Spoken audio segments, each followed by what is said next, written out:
is Maayan. I'm married, three kids, and my story is very interesting. I was born in Israel, in Eilat, by the way. My parents made Aliyah in 71. They made it here. They made Aliyah from Argentina. So I speak Spanish from home. And when I was 8 years old, they decided to go work in Africa, in Cote d'Ivoire, Ivory Coast. I went to a French school. I did most of my adolescence years there in Abidjan. And when I was just a little bit before 18, I decided to come back alone to Israel to graduate my school here in Hebrew, after all, and to do my army and start my life here. And this is what I did. I went to the army, I studied BA, master, met my husband, got married, and to add more salt and pepper to my life, in 2007, with a 1-year-old baby, my husband received a job in India. And we went to live in India. And I said, why not? My parents are still in Africa. My brother is married in Haifa. Why not? Nothing holds me here in Israel. And we lived there 11 years. My two other kids were born in India. They went to an English system school, international. Life was amazing in India. It will be always a very good place in my heart. I will call it home. And we came back to Israel as Toshavim Chozrim, with three children, were Olim Chadashim, 6 years ago, okay? So you can imagine me, completely Israeli, okay, who came back to Israel, to my own country, with three children, and I have no idea what is to live in Israel with children, what is to have a family in Israel. I don't know how the school education system works, even the health system. I didn't know anything, and I was Israeli. So I can definitely understand every one of you, what is to make Aliyah and what efforts it takes. So as I mentioned before, this topic was created by Sophia. She worked with us a few years. Now she is a consultant and she's a mentor, and she's amazing. She herself made Aliyah from Russia. She will tell you all about it next time. And you're not alone. Basically, you are not alone at all. I can tell you that here you can see that before the COVID, okay, the numbers were between 25 and 30,000 of Olim. In 2022, which was completely the COVID time, we had 70,000 Olim coming to Israel. And nowadays, okay, we already reached the 30,000. And imagine we are in a year of war, okay? And amazingly, I think Israel was created by Olim, okay, since day one. And this is something to remember. This is something to remember because I believe that the nice Mikael Ben Saadon, who created Gvahim almost 20 years ago, the way he thought Israel treated Olim was completely different than today, okay? Completely different. And now I believe that we all know and we all appreciate and we all hug most of the Olim by their knowledge, by their diversity, okay? We know how to receive, okay, this huge added value. I believe myself, it's a big added value. So yes, Israel is created by Olim for Olim. Very simple, okay? We really embraces diversity. And I think if you are here already, you will see that almost everyone, if not everyone, one yes, one not, is a daughter, a son of an Ole, or his sister made Aliyah, or he's the grandchild of someone who made Aliyah. I mean, the Aliyah is there everywhere. And the concept of Aliyah is very positive, okay? Is very positive, and this is a very good thing. As I said, 9 out of 10 Israeli are Olim or children of Olim. I want to do a small exercise before I will ask you, you know what, before the exercise, okay? I would like to ask you guys quickly, just say your name and your country, and if you are here or not, so we can get to know each other. And so I know that Matthew is from Iran and is here, right? Gabriela will make Aliyah from UK in the summer 2025, right? And Jason is here, and you are from? Jason? From USA, sorry. Hey. Okay, thank you, Dano. So who else we have here who didn't speak? Stephanie, where are you from? Stephanie, are you with us? No? That's it? But we are 11. Okay. Batsheva, Gabriela, Saman, Stephen, Gigi, would you like to share where you're from and if you are here or not? Okay. Hi, I'm Batsheva. I'm in New York in the USA and Okay. not hoping to make Aliyah this summer. Good. Thank you. Who else would like to share? Stephanie from UA, thank you. Okay, so a small exercise, okay? Think back on a time when you started something new. I believe everyone started a new job, maybe moved from one apartment to another, started in studies, okay? Maybe relocate from one city to another, from one country to another before coming to Israel. Take 1 minute to think about that, okay? Try to remember the stages of your adaptation to what you have been through into the small changes. Hi everyone, I'm Israeli living in London. Sorry, I can't speak. No problem. IMT meaning what? What is your name? I believe it's not IMT.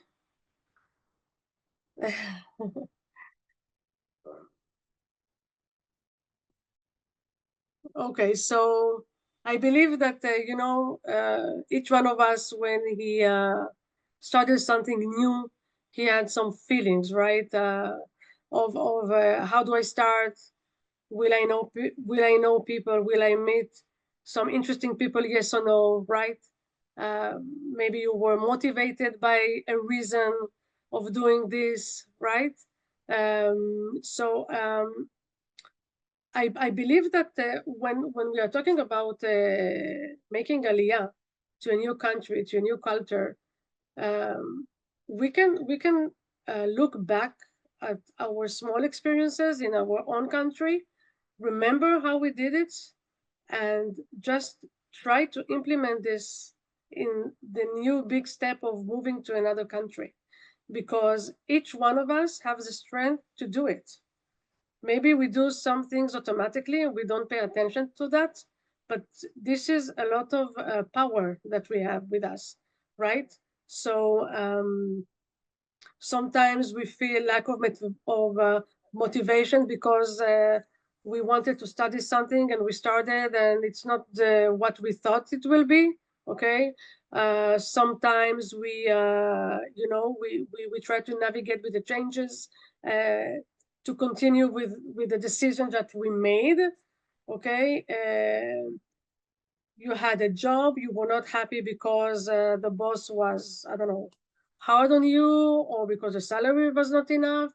So all of us may make some decisions in life, and these decisions bring with them a lot of experiences that we can take and implement them in the process of the aliyah. Okay. Anyone wants to share if an example or something, or I mean, how these challenges, how do you think they help you with the aliyah, for example?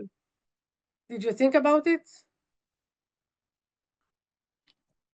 So what is so hard in the new country, right?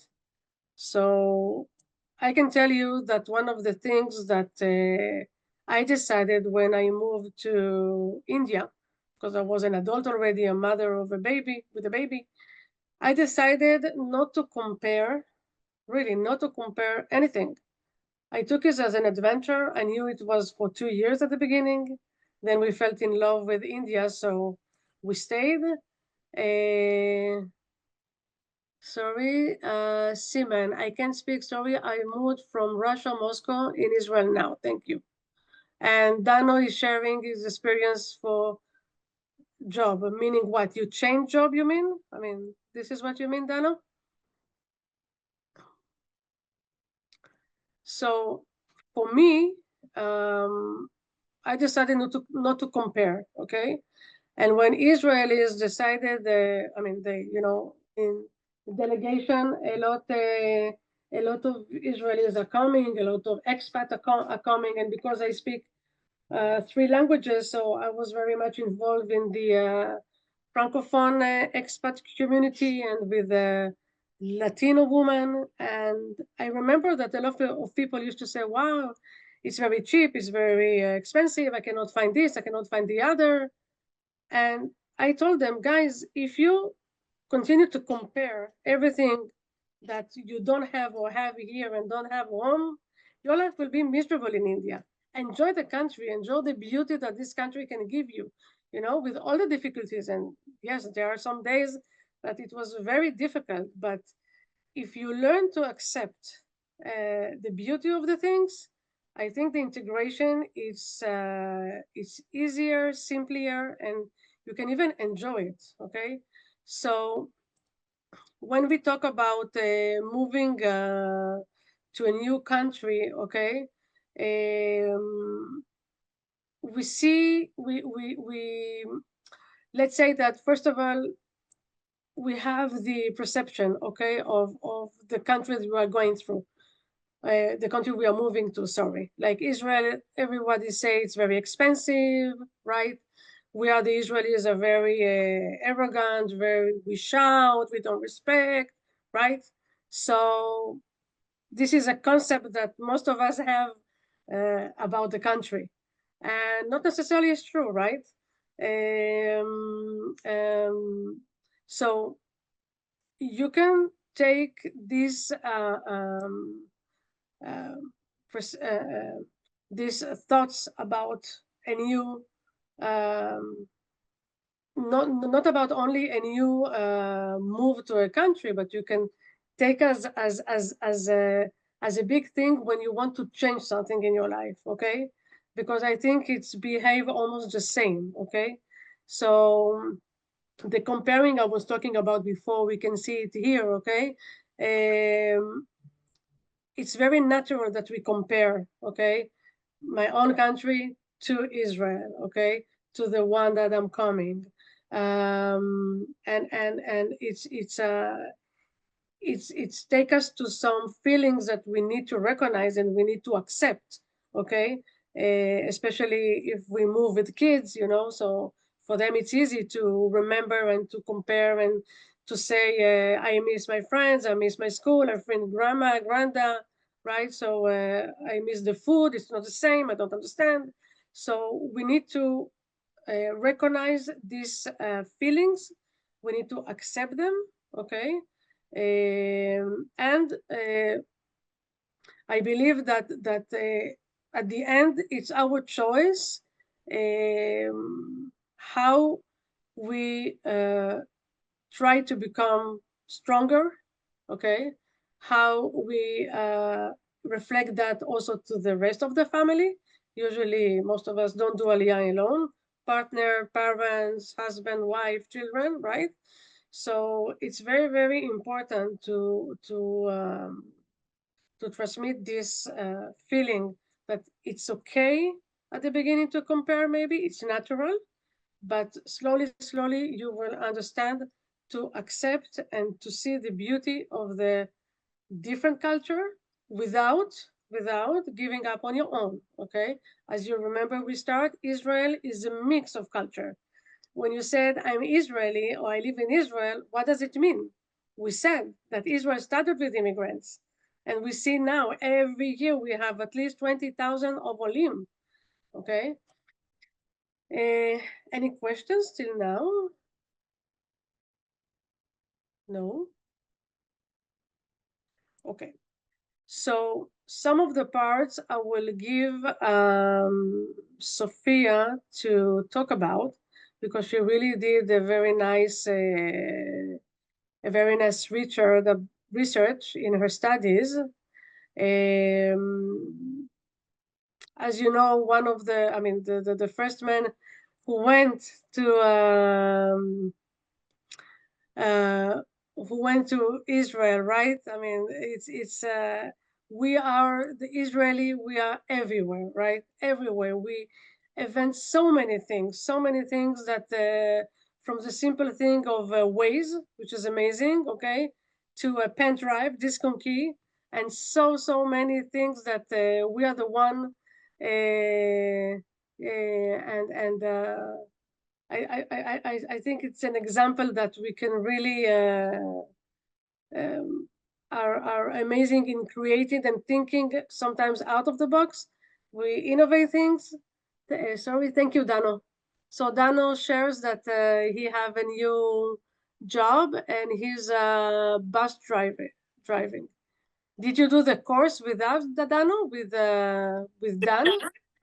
No. Okay, all right. So congratulations on your new job. So I want to move a little bit to the second part of the lecture, and I will leave Sophia talk about the previous one. Before I move that, there's a very interesting sentence that she found. My mind speaks English, my heart speaks Russian, and my ear prefers French.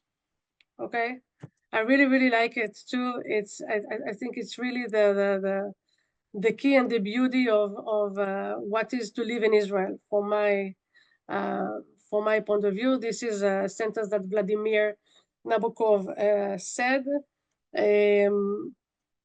Okay, so the second part of the workshop, which I want to discuss a little bit, is about the differences, about like, sorry, tell me how do I make this big move? How do I move to Israel with my family? Okay, and I think that the key is at the beginning and always stay yourself. Okay, stay yourself. And how do you do that? How do you stay yourself? Okay. As we said, we have Israeli. It's not defined by one thing. Okay, we are definitely a mix of cultures. Okay, and when you do Aliyah, that doesn't mean that you need to delete everything that you are, and your habits and your culture and your love and your preferences. No, you don't. You need to bring them into the new culture and try, if you can, to mix them a little bit. Okay, you can have it as a salad. You can have it as a, as a. I like more the salad because you mix a lot of ingredients inside, and I think that this is the key. Okay, bring yourself. First of all, bring yourself. Now we have a process, okay, a psychological process that that each one of us is passing, okay, and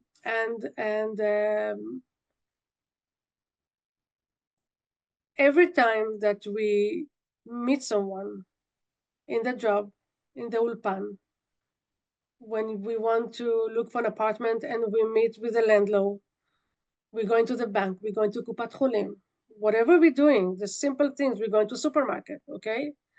we are contacting a person who is different from us. And this is fine. And you need to learn and to understand sometimes how to approach this person. You are not sure they understand you, okay? And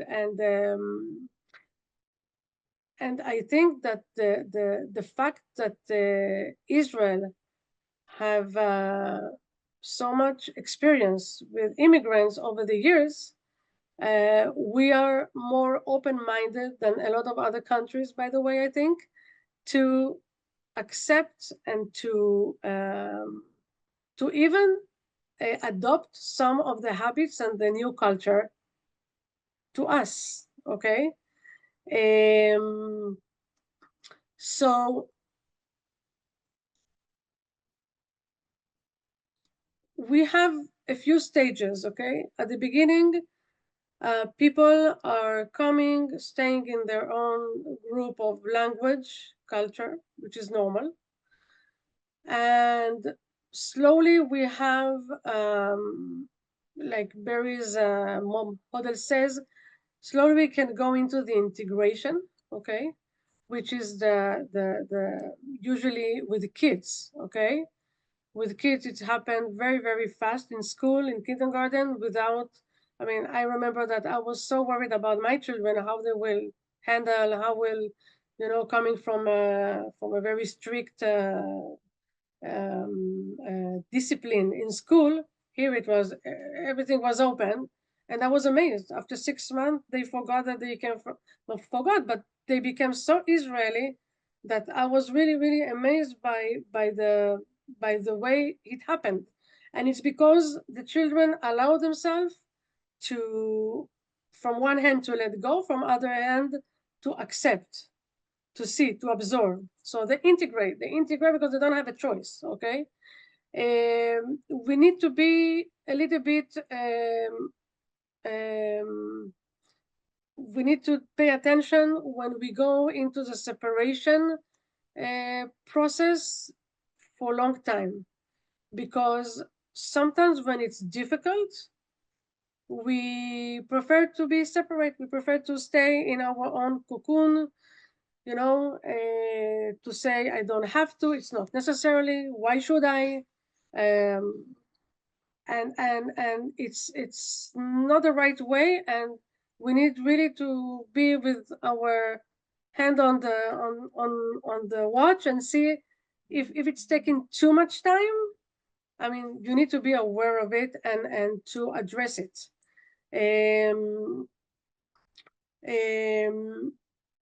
So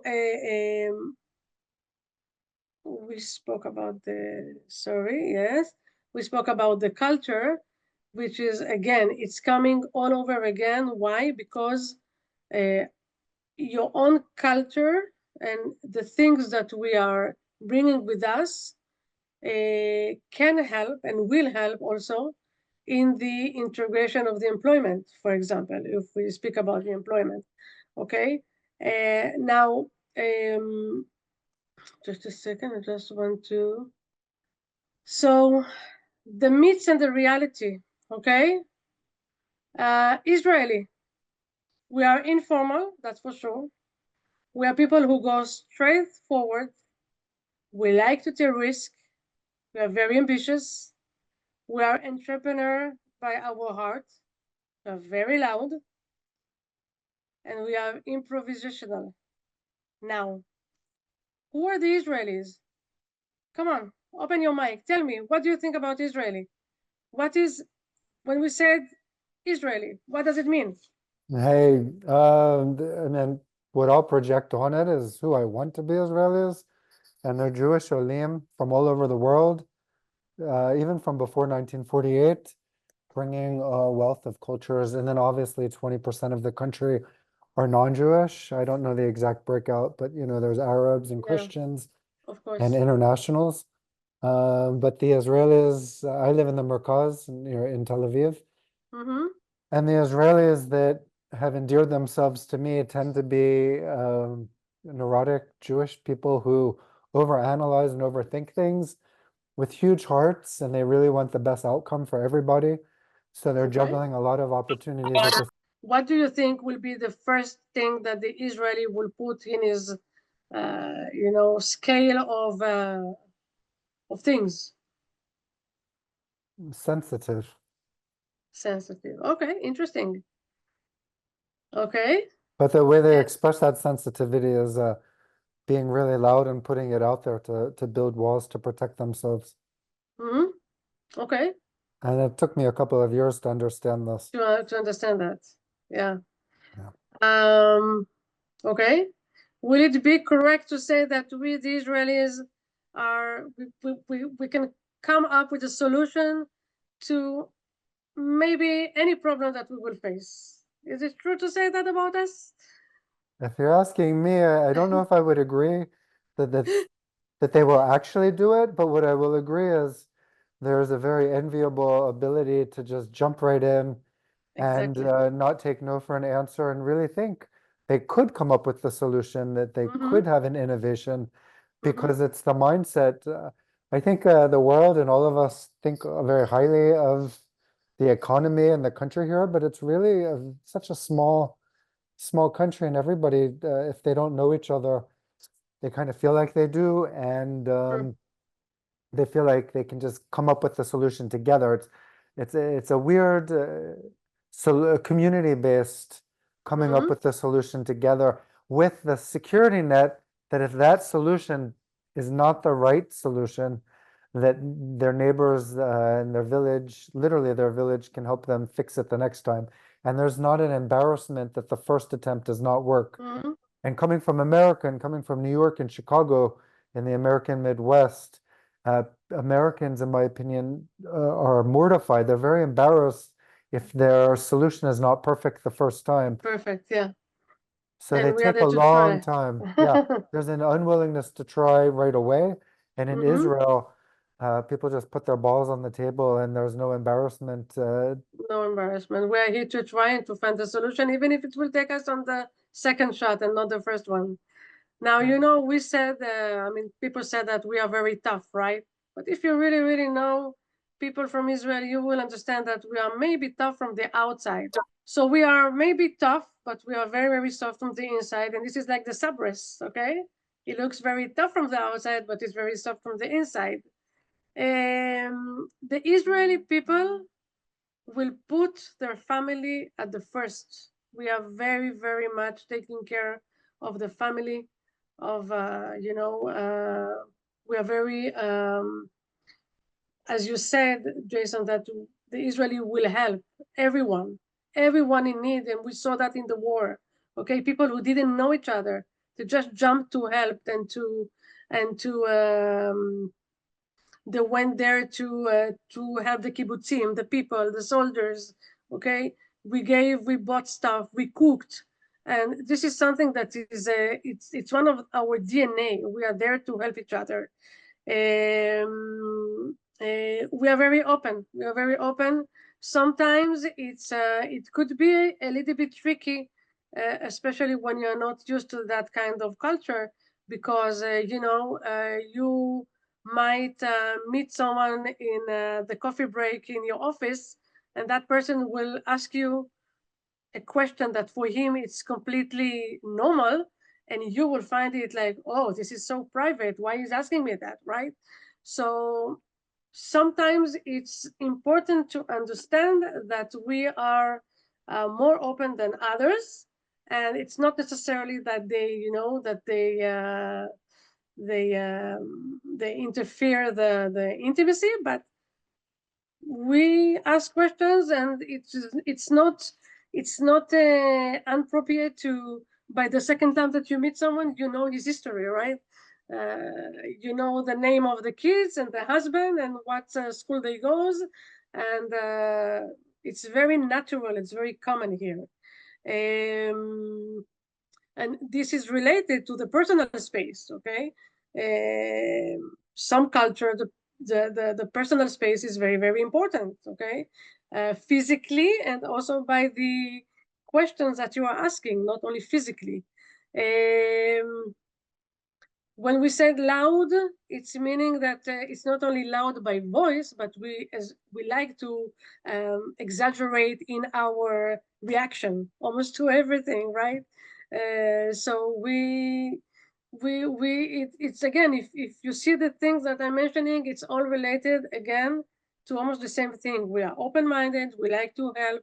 We sometimes we do things from our heart without even thinking if it's the right moment, yes or no. And I think this is where the exaggerating is coming from. Okay.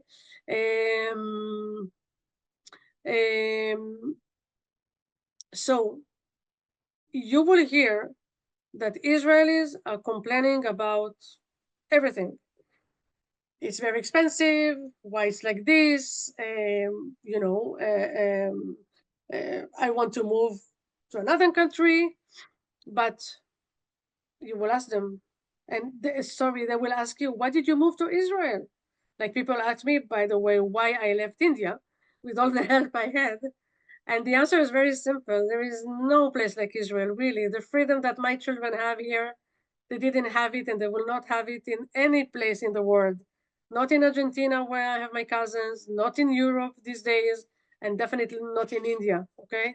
So people will ask you, why you moved to Israel, okay? And don't be surprised by that question. We are open-minded enough to ask you that. These things you need to be ready. You need to not to be offended by them. Okay, this is small, tips of what is to be an Israeli. Okay, you are quiet, guys. Anyone wants to say something about his experience? I'll add in on top of what you said. If it's helpful for anybody, in my experience, having worked in a high-tech company, in an office environment, everything you say is right. People will meet you for coffee and want to get to know you and share so many personal things. But what I want to share is that if and when you leave that company, like what they'll do most likely is have a coffee circle and people go around the circle and talk about what they like about you. In America, you're friends for kind of life or for the next couple of years. In Israel, you can be, but don't be disappointed if you don't really hear from them for a few months or ever again. Like what I want to say is Israelis in the office environment will really adapt you into their circle, but don't be misled to think you're instant family. People will want to help you a lot while you're in each other's lives, But be careful. Yeah. but they're used to their goodbyes. Like people go to the army, people move from Haifa to Tel Aviv to Jerusalem, and people really enjoy the here and now. Like grab coffee right now, but that does not mean you're going to have coffee tomorrow. And there's a metaphor there I don't want to get into about life and death here in Israel. No, But, of course. but unlike in America where it's a slow build and then friendships last a long time, here it's very fast and almost instantaneous.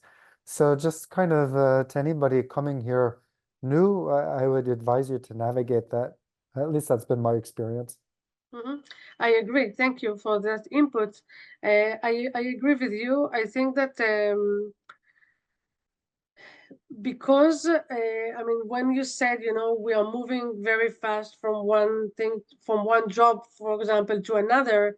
If years ago it was very common to stay in one place for even 15 years, right? If I see my uncle, he's working at the same company for almost 20 years.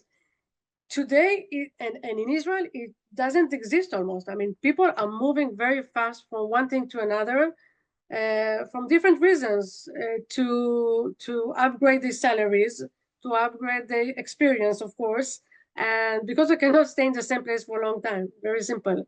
Now, definitely. So yes. Now, when you face the if I stay a little bit more into the job or the job orientation,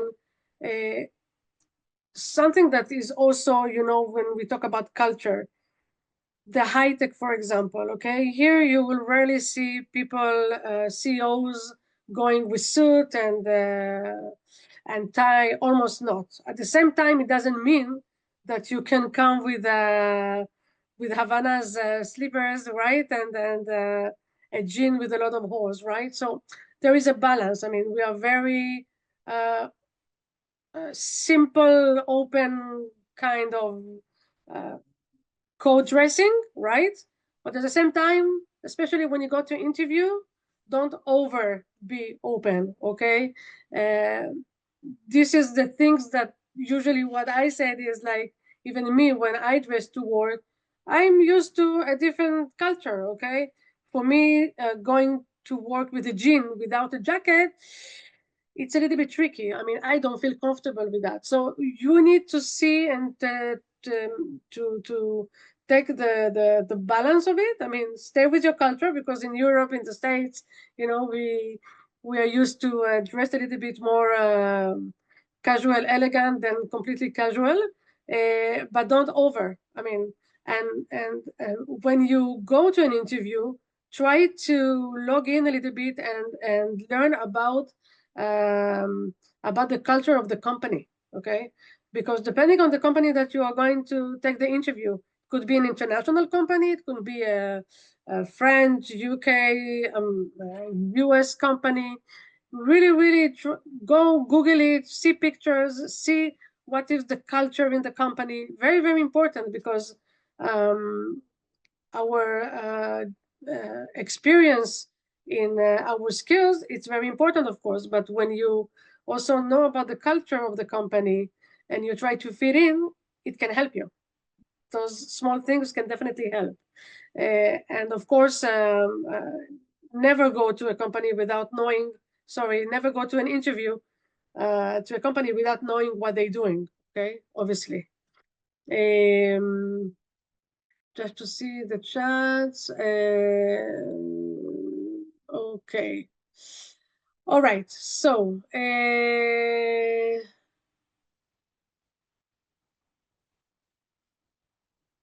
yeah. What do you mean close the link now? I removed him. It's okay? I just read the... Yeah, I just wanted to be sure he could not join again. No, I don't see him right now. I don't know who it was, But because if you close the meeting room, then people can't join without you letting them in. Yeah, but the thing is that it's very strange, because he wrote something and then, okay, I don't know. Doesn't matter. Okay, he left. That's good. Now, so you know where you are, okay? Now let's what where you want to get, okay? So each ole, okay, being Ola Chadasha, Olim Chadashim, we have our own DNA, right? We have our own experience, culture, selling points, okay? What do you bring with you? What do you have that we don't have? And these are I always say to the Olim, you know, one thing we are teaching them, not to feel less than an Israeli, not in the job interview, not when you go to rent a house, and not when you go to the supermarket, not at all. You are equal, and I will even take the risk and say that you're even more. Okay, why you are more? Because you made now a huge step, a huge change in your life that for sure brings a lot of skills to do that, okay? And you need to understand it, to remember that every time you go to an interview, and every time you feel you are not enough for something, no, you are, okay? Maybe you need to learn a little bit or to improve your Hebrew, could be, yes, okay? Or maybe you don't have the enough experience to that job description, but the fact you are Ole is not something bad. The opposite. If you know how to take this benefit, this advantage, okay, because you are, by deciding you want to do Aliyah, you are a risk taker. You are leaving everything you know, everything that is familiar, and you move to a new country, which you have usually no idea what to be expected, okay? Definitely you will have network skills, okay? You have a motivation, no matter what is the reason. Reason could be Zionism, anti-Semitic, a dream come true, because your children are here, because your family are here, doesn't matter. You are motivated, okay? You definitely have creativity. And the fact you speak already another language than Hebrew, you are a multi-language person with cultural skills. All these are benefits, okay? All this is a huge DNA that you need to take in consideration with every step on your Aliyah process. And remember that, okay? Now, one of the things that I believe Sophia will speak about it a lot next time is that if you take, for example, the day that you decided you want to make Aliyah, right? This is a process. You decide to make Aliyah, usually it takes a year, 2 years, a year and a half. From the day you decided to the day you're doing Aliyah, it's a process. During that process, you are doing a lot of things, preparing yourself with Gvahim or with another organization. You're reading about the country. You are trying maybe to start Hebrew, to learn the new language. All this preparation, all this is a planning, is a strategy. These are skills that you can take with you into the employment, into the integration, okay? And you are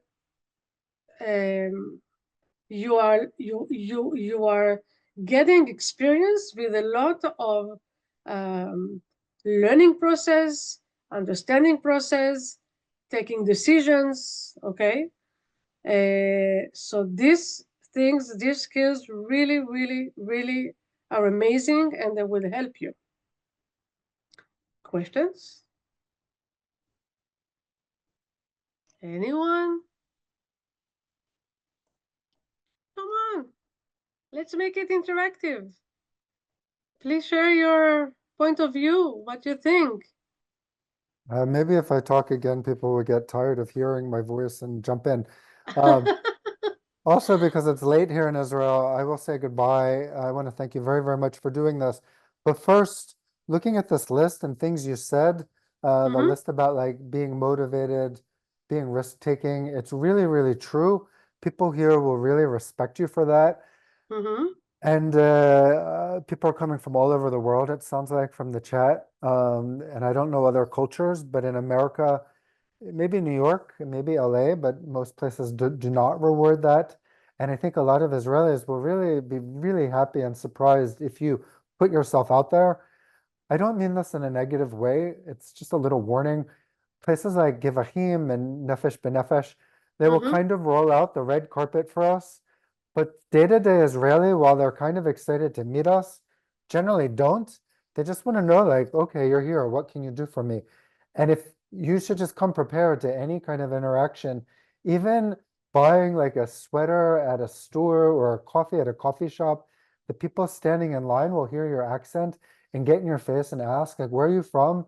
And then literally they open up their LinkedIn or their Facebook. People still do Facebook here.